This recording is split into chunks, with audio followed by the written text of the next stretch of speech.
Professors Association, I heartily welcome all of you to this event. Today, we are going to address some of the most urgent pressing issues facing our nation.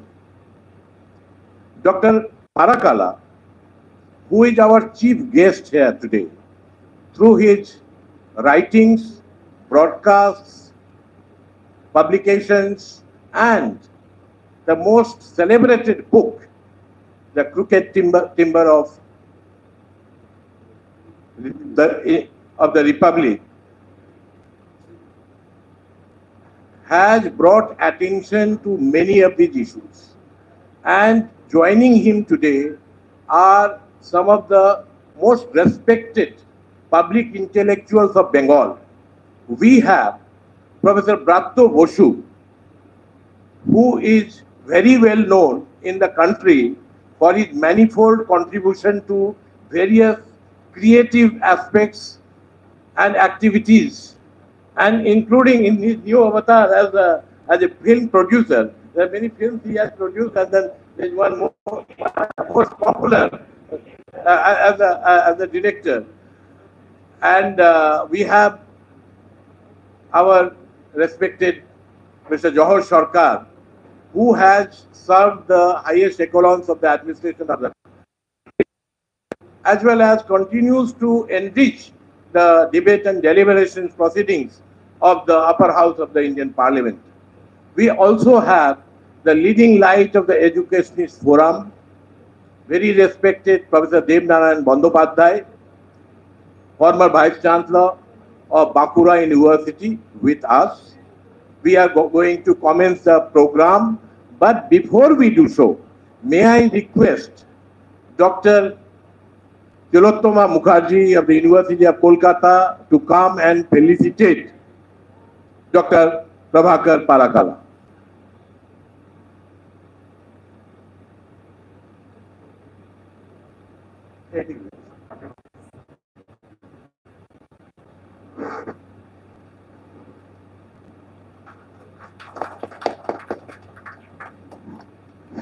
May I request my young colleague at Jadavpur University, head of the Department of English, Professor Manojit Mondol, to come and felicitate Sri Johar Sarkar.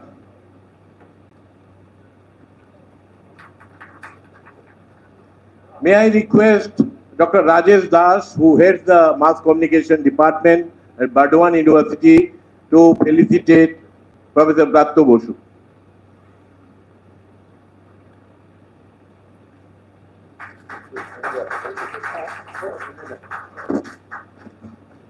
May I request Sri Sumon Bandyopadhyay to come and felicitate Professor Devnarayan Bandyopadhyay.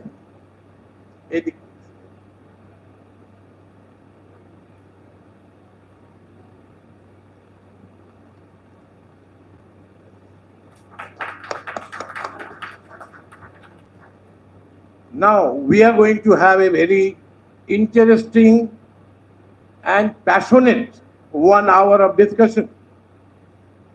And Dr. Parakala will lead the discussion. But then, as some of us have been debating here in Bengal, as well as now in all parts of India, there are aspects and issues that needs to be focused very sharply. And for that, we have a very good panel with us. First, I would request Professor Devnarayan Bandyopadhyay, former Vice Chancellor of Bankura University, to address this event. Professor Devnarayan Bandyopadhyay. Thank you very much, Professor Mishra. We have today with us Professor Bratto Bosu, the Honorable Minister in charge, Department of Higher Education, Government of West Bengal. We have also with us Mr. Johar Sarkar, Member of Parliament and former Secretary, Government of India. And we have with us Dr. Porokala Prabhakar, eminent political economist. Thank you very much for their kind presence here. We are in a state of crisis, and we have been reiterating this time and again through our different kinds of meetings, and many of you have heard about that. I will just take up two significant issues. I know time is running out. I will just speak for 5 or 6 minutes. The continuum of undue intervention of central government into the affairs of the state government has become intriguing. Not only intriguing, it has become invasive and disruptive. But how? I have been examining this particular phenomenon again and again, and I choose to call it a post-truth reality, a post-truth politics, which has a semblance of truth, but it really is not. So they have created a sort of hyper-real, a post-truth reality, a post-truth politics. And I find that it has become very, very deceptive. It appears as established truth, but in fact it politicizes truth itself. And we academics therefore helplessly echo the very important statement of Pontius Pilate. He said, "Quid veritas est?" What is truth? What is truth? So we are in search of truth. This intervention of the central government into the affairs of the state has really pushed us into finding out the real causes of this idea of truth. We are now enmeshed with multiple tricky post-truth slogans. Let us consider just one slogan: Sabke Saath, Sabke Bikash. This is a case in point. Consider the post-truth fabrication of the idea of Sabke. It is in fact the Saath and Bikash of a small segment of just 1% who has been able to accumulate the largest amount of national wealth. Again, consider the national GDP. The Indian GDP has been imaged as having reached 7.8%, but political economists all over the world finds it based on deceptive miscalculation. Professor Ashok Modi, an economist and visiting professor at Princeton University, points out that India's official GDP figures are misleading. I've been just reading an article by our own Dr. Parakala Prabhakar, which has been published in the Telegraph online, where he very, very pertinently reconsidered this issue, and he calls it a kind of enslavement, a kind of serfdom of the Indian people. So the blatant connections with stalwart business houses has further blemished their much revamped desire of popularizing themselves as the trumpeters of their vainglorious truth, vainglorious slogans. Consider the election bond. Consider the Bilkis Begum criminals going scot-free. Consider the income tax rate, CBI rate, ED, etc., against the oppositions particularly, rendering the federal structure ridiculous. But post-truth reality again becomes a case in point. The intervening competing desires are passed on as honesty, neutrality, and politically correct and transparent Ram Raj within quotes. I will also talk about the chancellor's role in the state universities. He again and again talks about the autonomy of universities. He talks about the emergency meetings. He talks about the transparency of the education system. But our Honorable MIC has been again and again trying to push forward a clear and transparent situation. But he never responded to that. This chancellor iconizes and intentionally deflects all norms and lawfulness. But he is there only to violate it. The Supreme Court has passed different kinds of orders you must have seen, and the observations of the Supreme Court is very much there in place. And he is there to violate.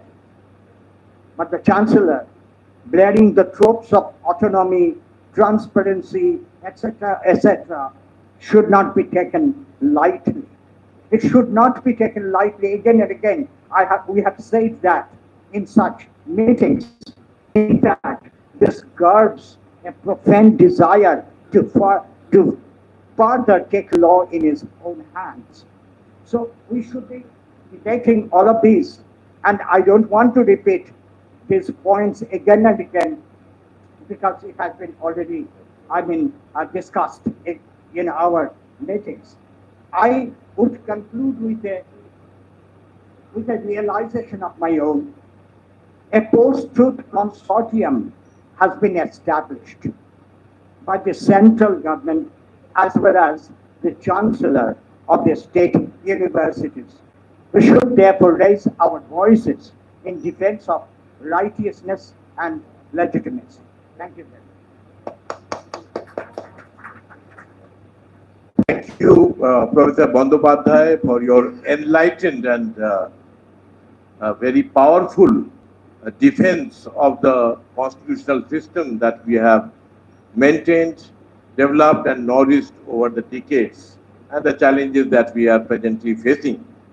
And these challenges have been so very well understood and addressed by someone who is here with us, Mr. Johar Sarkar, who has been a relentless critic of the present dispensation in the backdrop of the challenges that are constitutional.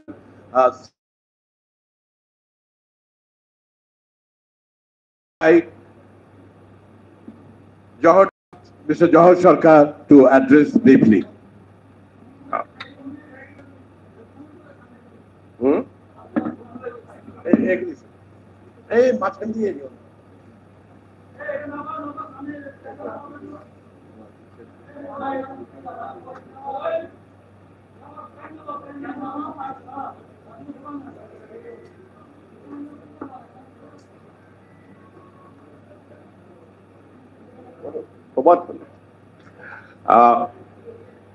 Friends, I'd start by saying that of the last 10 years that we have suffered,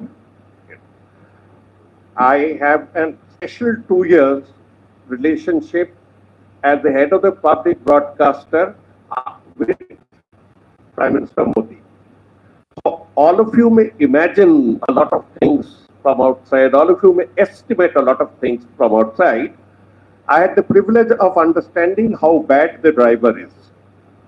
I quit after 2 years. My term was there, but I said I just can't work under these circumstances.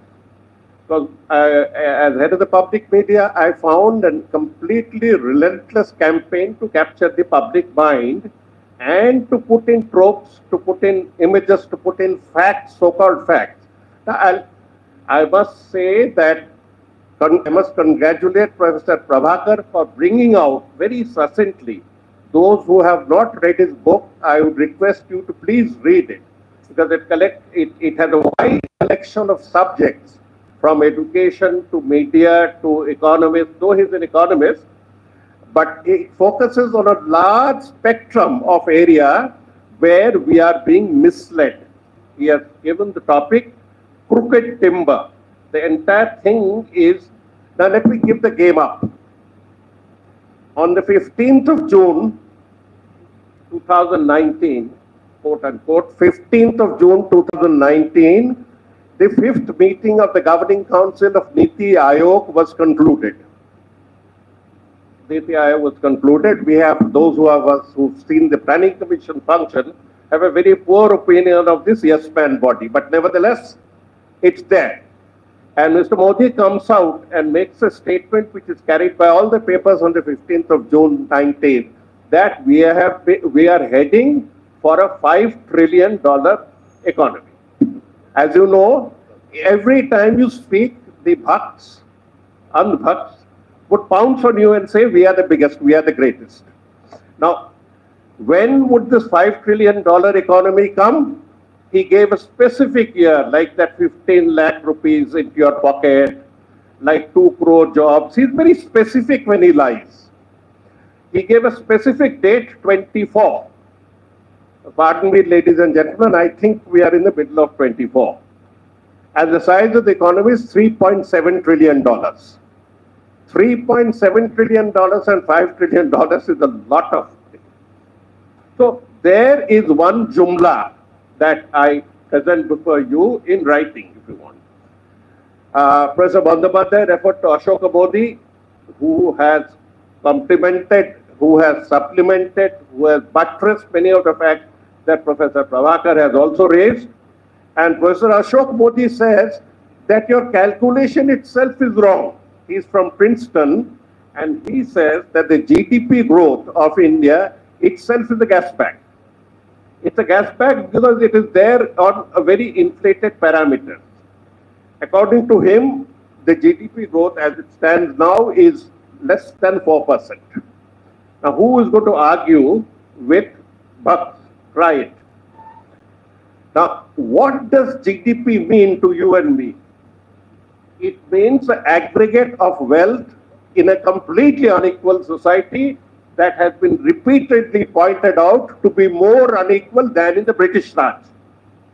It's been repeatedly and empirically proved that the discrepancy between the poor and the middle class and the rich is worse than what it was during the British Raj. In that unequal circumstance, does it really matter to me whether Ambani goes up from 1.65 lakh crore, quoting the figure, 1.65 lakh crore in 2014 to 9 lakh crores today, just in 10 years. There's another guy whose career began under CM Modi by getting free land, almost free land at Kanda to start his thing. And Mr. Modi came in his plane, not because there was lack of Indian Airlines or other aircraft, to give a message to the bureaucracy and bankers, कि ये हमारा आदमी है. Actually, what we were saying was a mistake again, a lie again. He should have said, मैं इनके आदमी हूँ, whatever. After that, no banks have stopped him. He has risen points from 65,000 crore to something like 7 lakh crores. These mind-boggling figures, one of his companies called Adani Green, shot up by 5,000%. 5,000%, and anybody who wants these figures may just write to me and WhatsApp you back what I'm talking about. Under the circumstances, the so-called 5 trillion or 3 trillion, kya farak? So, what we need to bother is a per capita GDP. How much is the per capita GDP for a measure of equity, for a measure of justice? And per capita GDP, India is 139. Please tell the Bucks who are shouting that we are 139 behind others. 139 nations, 38 nations are ahead of us.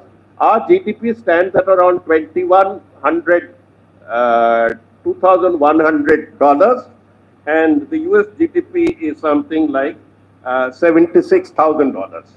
Just to give you an idea, that $1.2 thousand is trying to project himself as something like $76,000 per capita. You see, entire 10 years has been spent on a very corporate exercise of not only publicity, but also on serving the corporate agenda. I'll give you proof. Corporation tax, which is known as the taxes, income tax on corporate, where 33% of the GDP, contribution was 33% of the entire tax in 2014. They constitute 26% today. come down so drastically.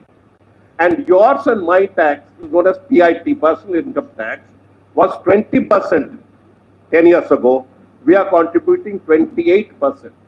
Actually, we are contributing much more because the indirect tax regime, the GST regime, eats into our pocket much, much more. So you see, this is the cross graph, as you can see, the wealth has been steadily reduced. Mr. Modi, I read an interesting article by Prabhakar Parkala where he says that we are converting ourselves into a nation of serfs. Serf means half slave. You say that only 11, you say very grudgingly, 10 to 11 crores are poor. Why do you have to give food subsidy to 81 crore? If only 11 crores out of 140 crores are adjudged to be poor, then why do 81 crores have to be fed on free rations? Just try to understand it. There may be a fraction that doesn't really deserve it, but we won't get into the nuances. 11 and 81% makes a lot of difference. The food subsidy bill is incidentally this year 1.9 lakh crores, say 2 lakh crores. The corporate taxes that have been remitted by Mr. Sitaraman, sorry, for no fault of Dr. Prabhakar, she has done it on her own. We have these arguments in the Rajya Sabha. Now, the remission that she has given from 2019 to the corporate sector accounts for almost 3 lakh crore rupees. 3 lakh crore rupees has been remitted by lowering the slabs, saying bring out your Hanuman spirit, bring out your animal spirit and invest. The investment has actually come down. It's a form of satiation. The second fact that I have stated again and again is, as I stand and talk before you, 16 lakh crores, I'm repeating the figure, 16 lakh crores is the total write-off of banks. Total write-off. Write-off means it vanishes. It doesn't, money never vanishes. It goes from one pocket to the other. You know, Lakshmi and the story of movement. So 16 lakh crores, out of which 9 lakh crores are corporate remissions. This is the policy of this government. 9 lakh crores in by way of frauds and corporate losses. I won't carry on further on this, except to tell you that those who pose themselves to be the most ultra-nationalists today were the ones who opposed the national movement, were the ones who gave in writing their everlasting loyalty. Shyama Prasad Mukherjee of this state gave his everlasting loyalty to the crown just before the Quit India movement on the 26th of July. So we are now facing a state where these treacherous people have grabbed the narrative, and the counter narrative has begun, and we hope this time something will come out of it. Thank you, Dr. Prabhu. Thank you very much, Jorda. Now we shall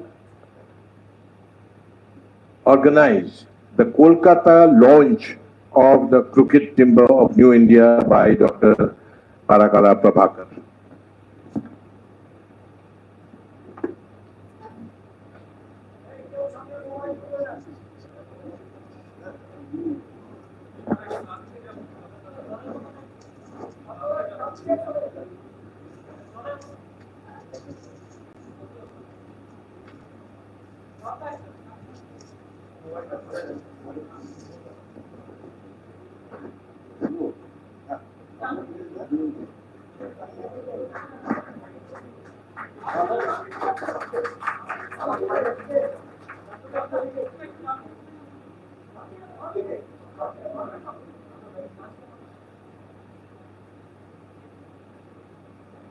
That's it.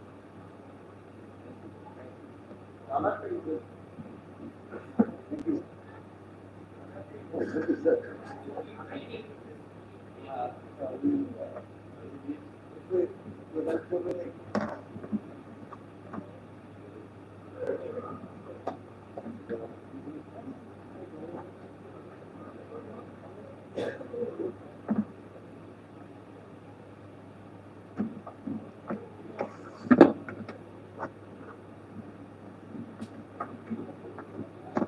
I am happy to announce that the book is now available here in this premises also. It was very difficult. In fact, actually the books have all been sold out many times over. But then we have been able to request Hyderabad to Delhi, and then books are available.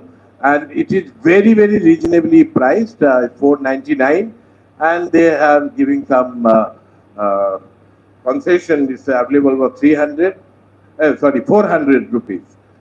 Now we shall be getting into yet another episode in this very short program, and that would be led by none other than Professor Bratto Boshu, who is a leader in every sense, is leading the higher education sector and yet other sectors, performing many different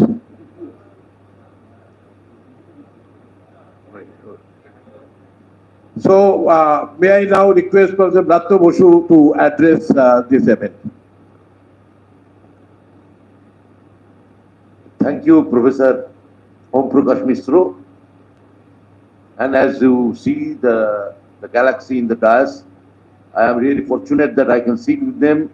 Mr. Parkala Prabhakar, we know him, much discussed, much, in the domain of our political culture.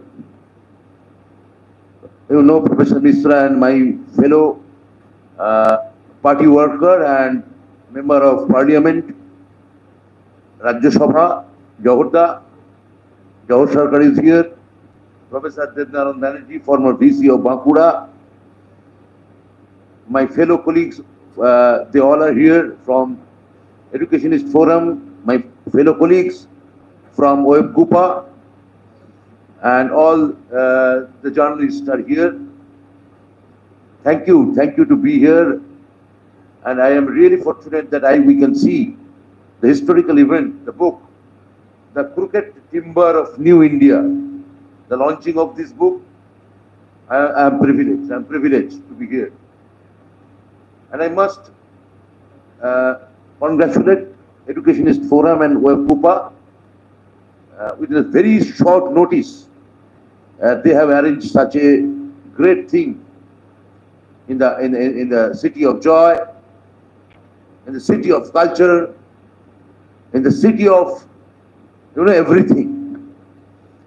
Our new guest in the city, Parkala Prabhakar, I think all media are coming here because his social positioning and of course the close associate of our Honorable Finance Minister. I think that there is extra attention for the media.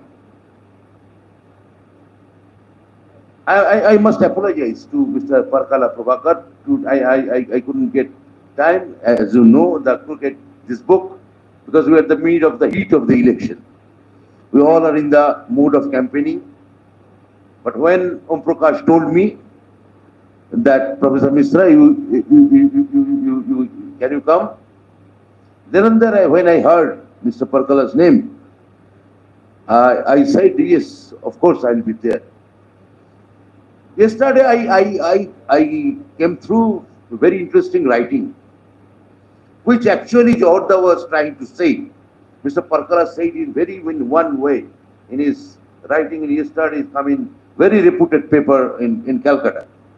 He said in the very first line, the economic policy of the new central government, that is, the government cannot give the 5 kilos of rices to the poor, but they can give 5 airports to a crony capitalist.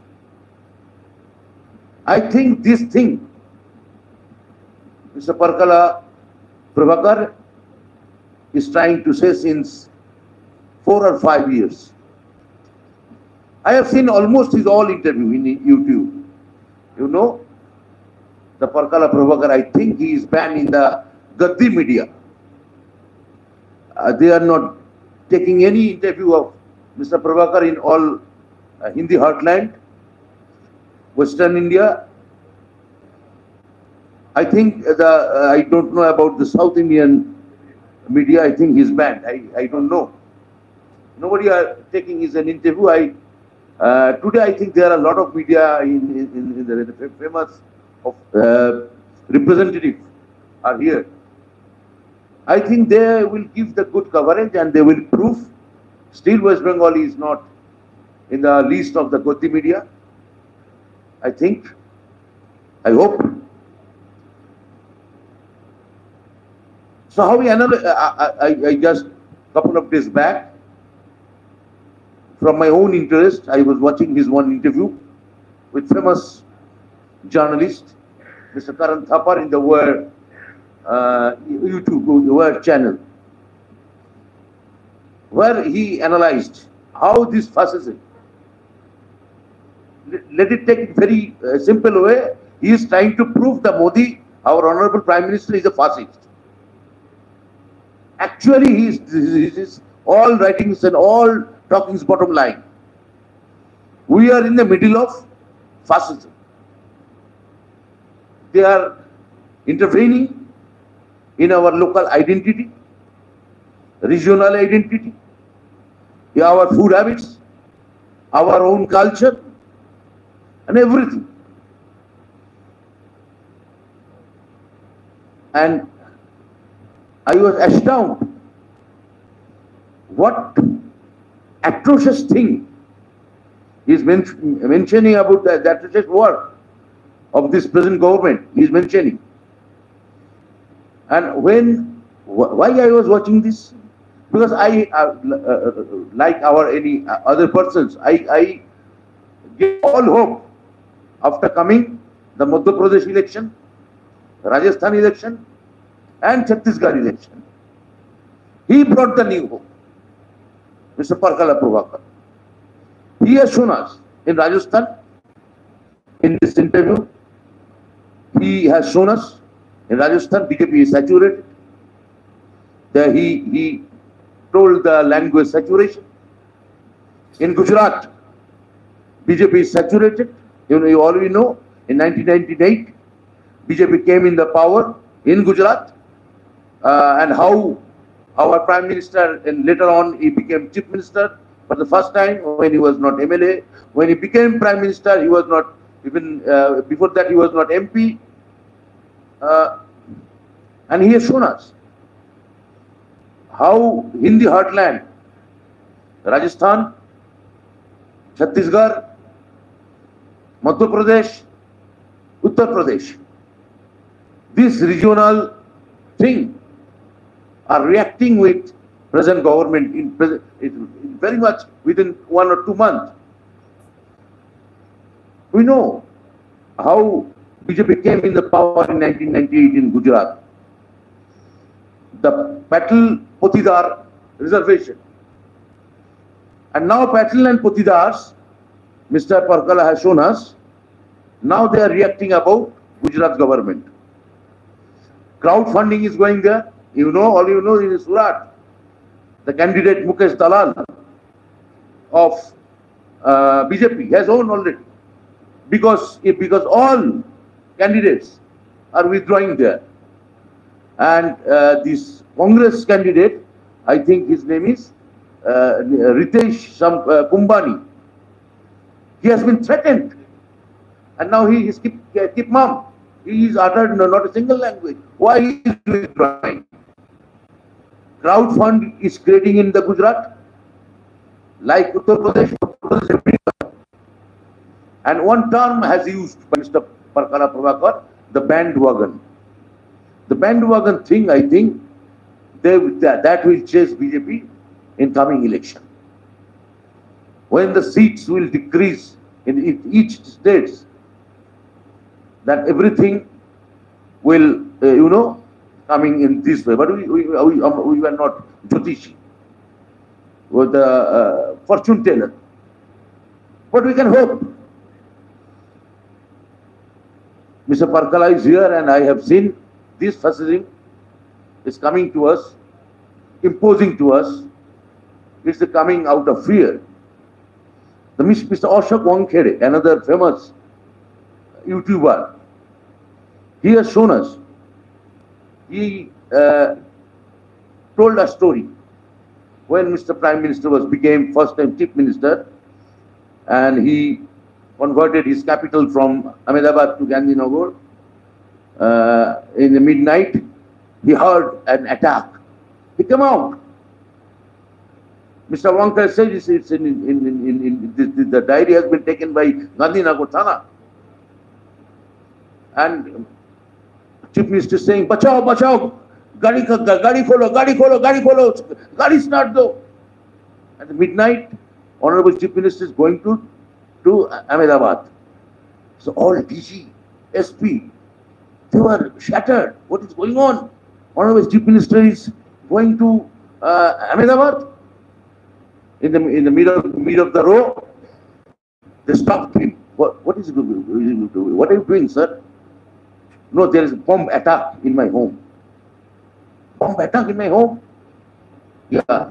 Then all people convinced him, and they were saying, "We will take care of this whole thing." Then Gandhinagar Thana is written that there is a house, there was a big highway, and lorry's tire was bursting, and he thought it's a bomb. So actually he is feared. He is feared, and he is trying to create this kind of thing among all over our city. We are fortunate in West Bengal. There is one person, Mamta Banerjee. She is fighting from her lone effort with all our party. Here, I don't know why we couldn't make that coalition. I don't know. But we all believe in West Bengal about Mamta Banerjee, which all YouTubers are saying. We can depend on regional forces, India forces, of course, Bihar in Tejasvi, in Bengal Mamta Banerjee, in Tamil Nadu Stalin, and in Telangana, and in everywhere. So, I congratulate Mr. Parkala Prabhakar to be here. I am grateful that he is here, and I think when he will say just after me, I think we can get the valuable roads or paths, which what we actually do now. Amra ki korbo ekhon, amader ki korar ache ekhon, amra ki nirbachনের দিকে তাকিয়ে থাকবো এবং নির্বাচনে একটা অধিক বিশ্বাস অমোঘ কোনো দৈবীর উপর ব্যাপারটা ছেড়ে দিয়ে থাকবো, নাকি অন্য কোনো সত্যি কোনো পথ আমরা পেতে পারি, আমরা একত্রিত হতে পারি, এই ফ্যাসিজমের হাত থেকে আমরা বেরিয়ে আসতে পারি. I think Mr. will give the microphone to Mr. Prabhakar. Thank you to all. Thank you, Professor Bratto Boshu.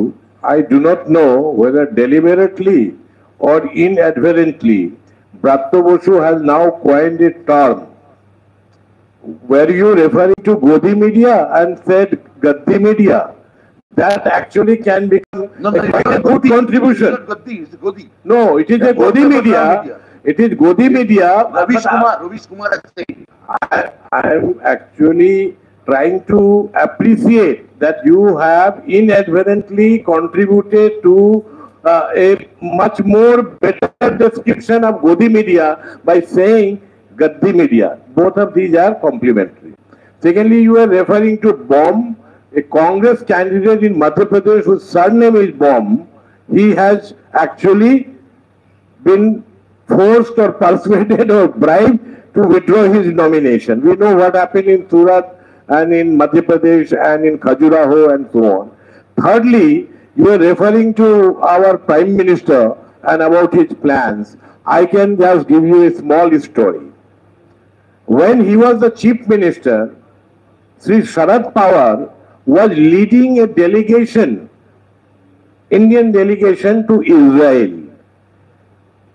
Narendra Modi requested him that can he also go to Israel.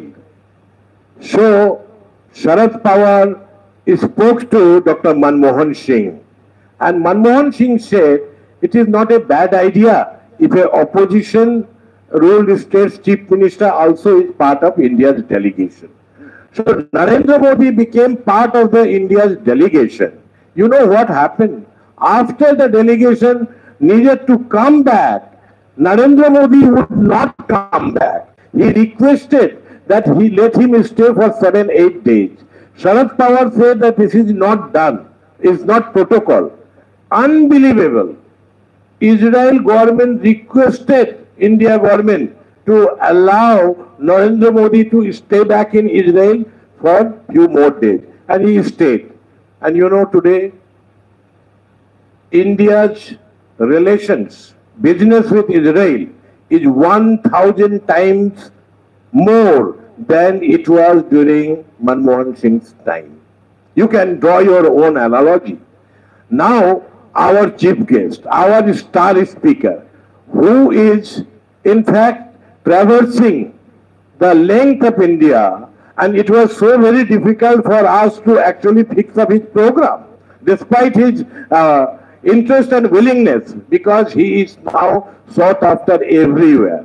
This is a fact that some of the Godi media may not invite him, but now they are falling over each other to try to get Dr. Parakala to their studios. And it is our pleasure, and especially for me, we have worked 40 years together.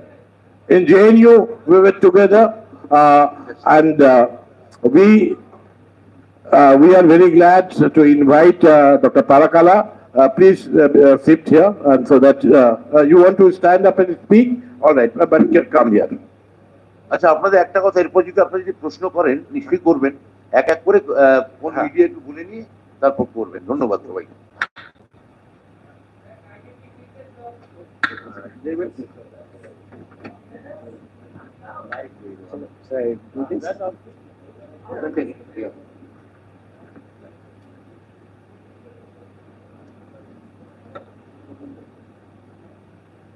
The chairman of this today's session, my friend Professor Om Prakash Mishra, respected Pratya Basu,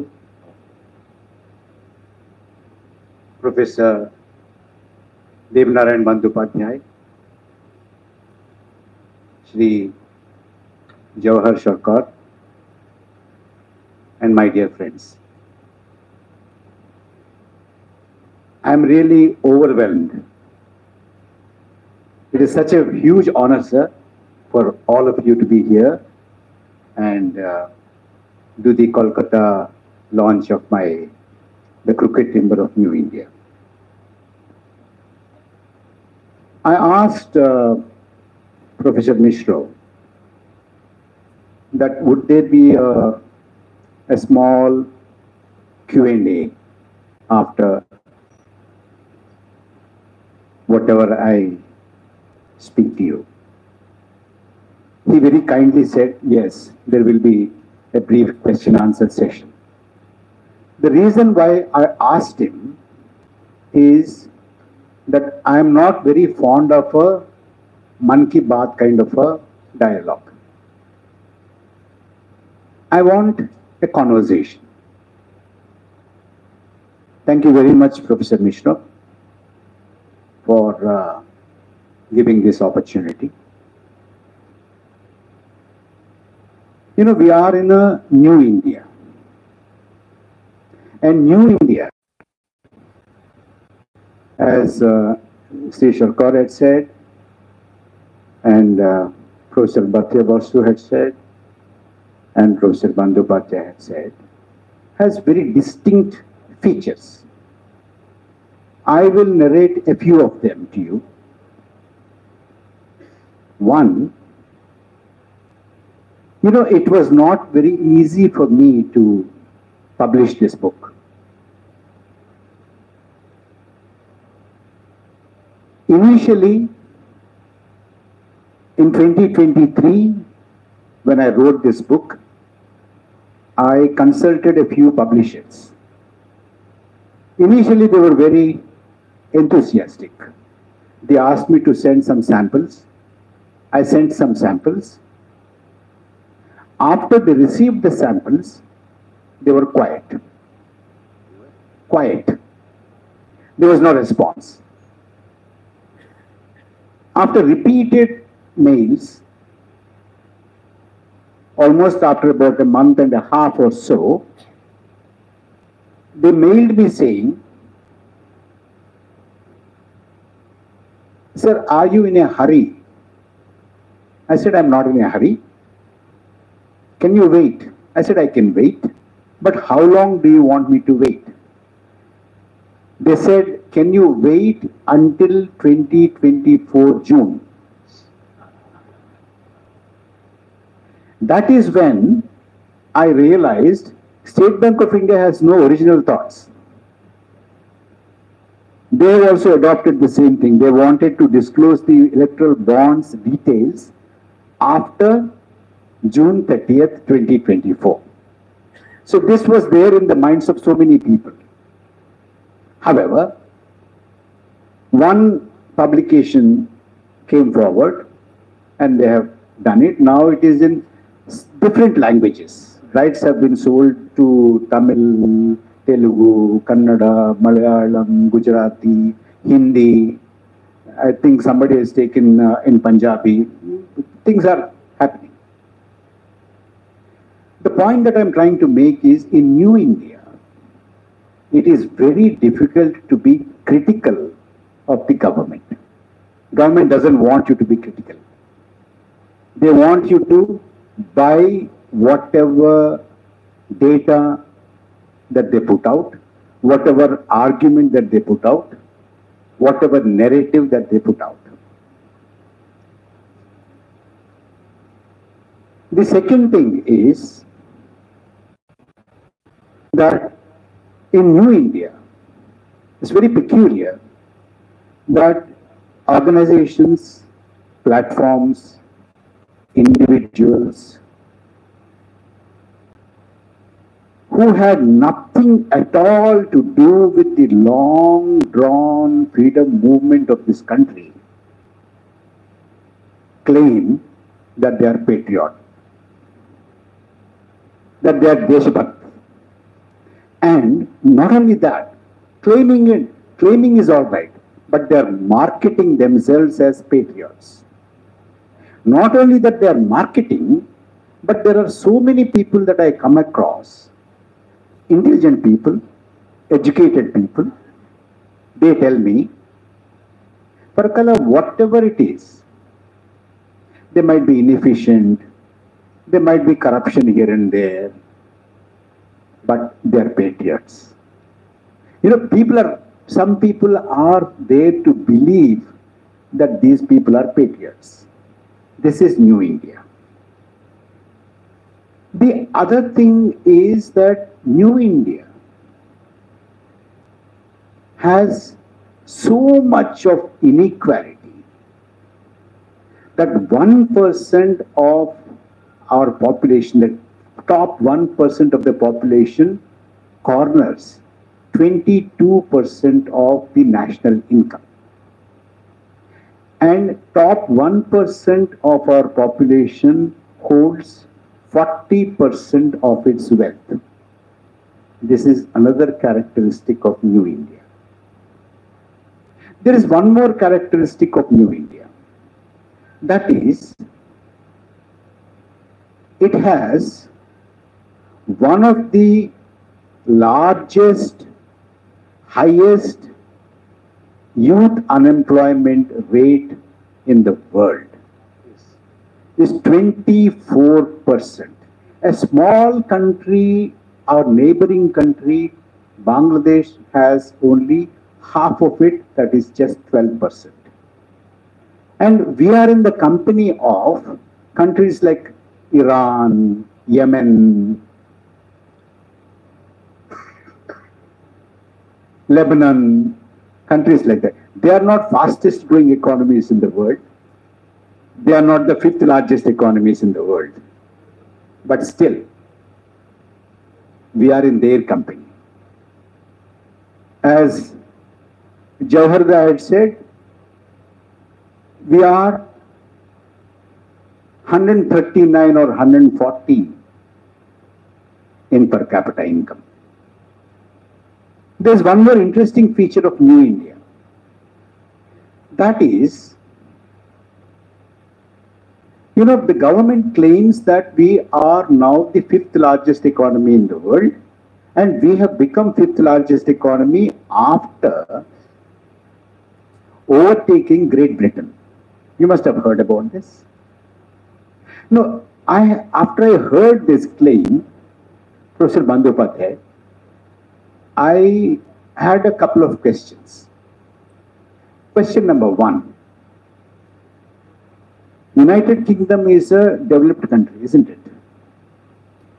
If United Kingdom is a developed country and India has overtaken a developed country, what should India be? A developed country? But then the Prime Minister says that he will make India into a developed country in 2047. How is this contradiction? You overtake a developed country and become the fifth largest economy in the world, but you would become, or the Prime Minister would make this into a developed country in 2047. To me, it looked absurd. I've also studied a bit of economics, but I just could not figure out what it is. And a developed country in 2047, fifth largest economy, but in the world hunger index, we are very, very low.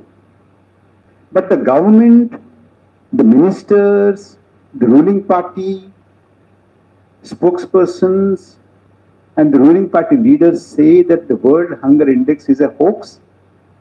It is not correct.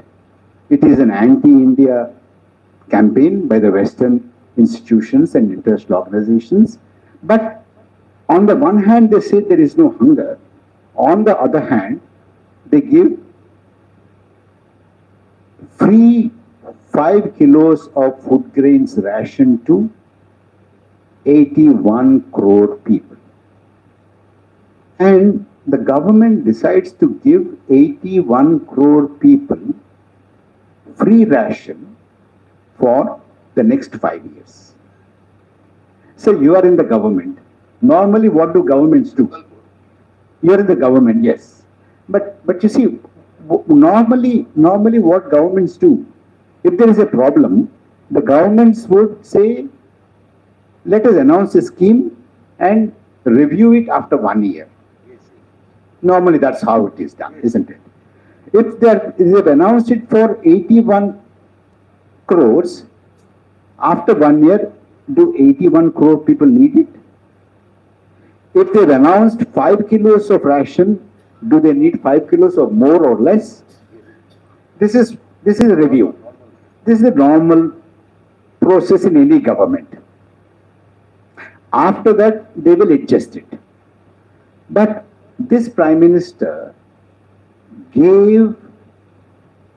announced for 81 crore people of India 5 kilos of free ration for 5 years at a time. Now, this has a message. The New India message is that for the next 5 years, you need free ration because you won't have income. He's decided. Because there are no jobs, because there are no incomes, because agriculture and the rural distress is so high that last financial year, Jawahar would know, the entire allocation for the Mahatma Gandhi National Rural Employment Guarantee Act scheme, the entire allocation for 1 year was exhausted in just 6 months. That is the deep crisis. As we spoke about unemployment, youth unemployment especially, then we talked about the inequality, we talked about the rural distress, we talked about the kind of poverty and hunger that is there in the country. This is the feature. All these are features of New India. I will give you a couple of more things to ponder over before I close. Having come this far, having met all of you, I will be failing in my duty if I do not say the following things as a caution. You know, what I feel is, if this government, this dispensation, this leadership comes back to power in this election, we probably will not have another election. One.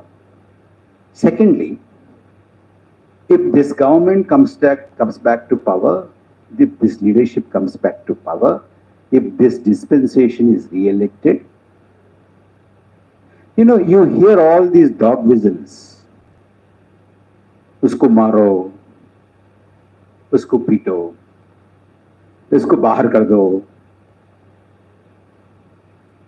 इसको boycott कर दो, ये इधर का नहीं है, ये घुसपैठिया है, उसको बाहर कर दो. You hear all this? And there are dharma sansats which are giving a call for mass killings, genocide. If this government returns, there won't be any more of these small groups calling for these. These things will be said from the ramparts of Red Fort. That is the danger that is waiting to happen in this country. And every state will see what is today happening in Manipur. What is happening in Manipur will happen in every other state. Please don't think that, you know, we are safe, it's happening in Manipur, Tamil Nadu is safe, Bengal is safe, or Madhya Pradesh is safe, or Telangana is safe, or Andhra Pradesh is safe. Don't think that any state will be safe. And what is happening in Manipur will not happen anywhere else. This I must say as a caution to all of you, so that the franchise, the vote that you are going to exercise in this election has to make a difference. Otherwise, India as we knew it, India that is diverse, that is secular, that is democratic, that is liberal, will cease to exist. And we will be in a very deep economic crisis, very deep political crisis, very deep social crisis, very deep moral crisis. The crisis will be all-encompassing. Probably we will not be able to see the kind of republic that we had been experiencing all these years. Thank you very much. Thank you very much, Dr. Parakala Prabhakar, for the precise and